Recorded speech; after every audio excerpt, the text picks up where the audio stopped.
dans le prochain épisode de Demain nous appartient. Tandis que Sandrine met Antoine dans une situation délicate, Rose cède à ses sentiments. Laurence, de son côté, tombe dans le piège de Lou, et Tristan aide Françoise à annoncer la vérité. Capture d'écran TF1. Attention, les paragraphes qui suivent contiennent des spoilers sur l'épisode de Demain nous appartient diffusé demain soir sur TF1. Si vous ne voulez rien savoir, ne lisez pas ce qui suit. Mercredi 23 octobre dans Demain nous appartient. Antoine et Rose cèdent à leurs sentiments alors que Rose envoie un SMS à Antoine pour lui demander pourquoi il ne lui donne plus de nouvelles. Ce dernier, encore au lit, a droit à une remarque de sa femme qui lui lance qu'ils n'ont pas fait l'amour depuis longtemps et lui fait comprendre qu'elle aimerait bien qu'il y remédie immédiatement. Pris au dépourvu, Antoine repousse Valérie et assure qu'il n'a pas envie de faire l'amour à la va-vite. Valérie voit bien qu'il ne la désire plus comme avant mais Antoine semble certain que leur petite escapade en bateau va les rapprocher. Seulement, leur petite virée familiale en bateau est finalement repoussée au lendemain à cause de la météo capricieuse.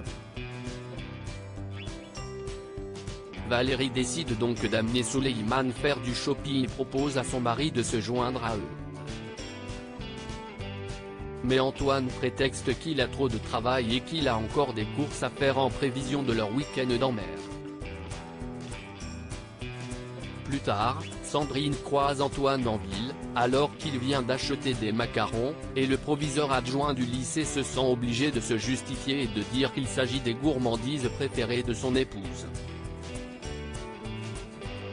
Valérie, de son côté, assure à Souleymane que les choses se sont arrangées avec son père et que leur réconciliation a vocation à durer. Antoine se rend chez Rose et lui offre les macarons qu'il a achetés, qui sont le symbole de leur histoire d'amour passé. Les deux ex-tourtereaux se replongent dans leurs souvenirs et finissent par coucher ensemble. En parallèle, Valérie et Souleymane vont boire un verre au spoon et tombent sur Chloé et Sandrine. Cette dernière raconte à Valérie qu'elle a croisé Antoine et lui demande si elle a apprécié les macarons. Interloquée, Valérie lui répond qu'elle déteste les macarons et qu'Antoine ne lui en offrirait jamais car il le sait pertinemment. Une fois Valérie partie, Sandrine est affolée par la gaffe qu'elle vient de commettre et Chloé, qui sent comme elle que les choses ne sont pas au beau fixe chez les Myriel, lui confie qu'elle pense que les macarons étaient pour Rose, avec qui Antoine a vécu une histoire il y a 10 ans. Chloé a la sensation que le couple d'Antoine et de Valérie ne va pas faire long feu, et elle n'est pas la seule puisque, après leurs ébats, Antoine avoue à Rose que son histoire avec Valérie est terminée. Mais par lâcheté et par peur de perdre Souleymane, il n'arrive pas à le dire à sa femme.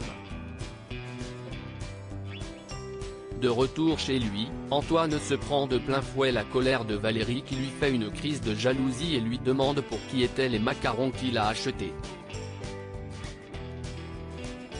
Antoine assure qu'il les a offerts à un parent d'élève qui lui a rendu un service mais Valérie peine à le croire.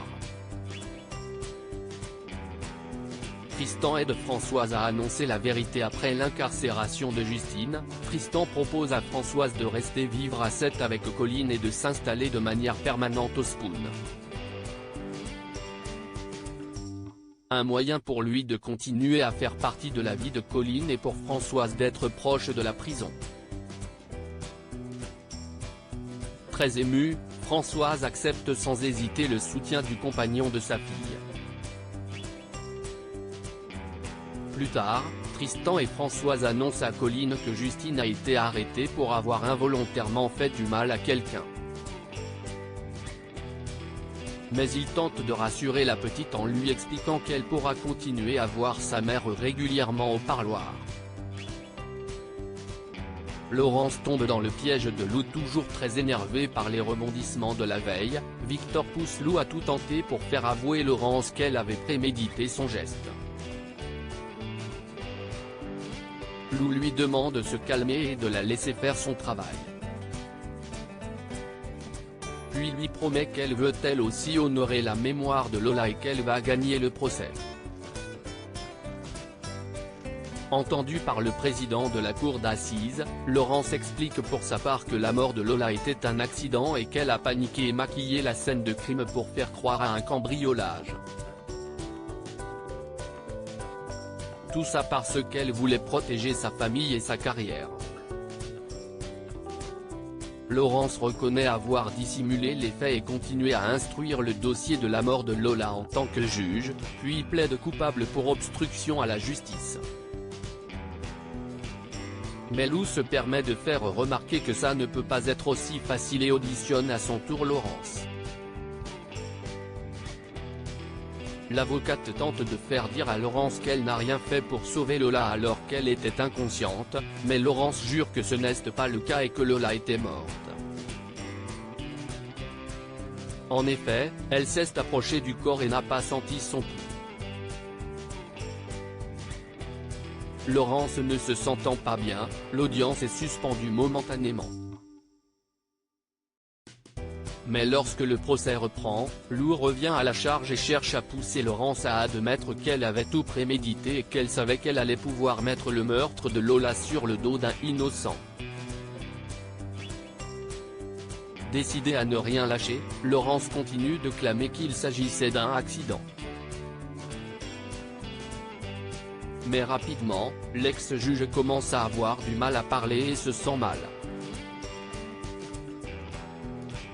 Et en plein milieu de la salle d'audience, elle finit par s'écrouler au sol sous les yeux affolés d'Arthur, de Virginie, et du reste des personnes présentes.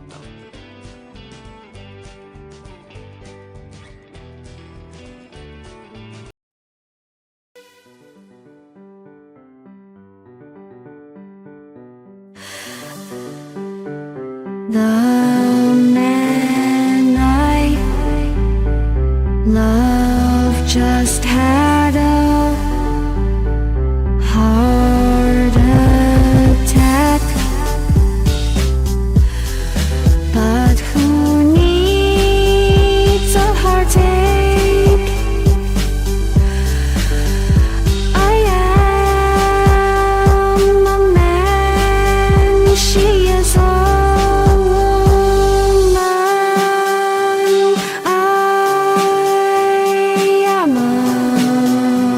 she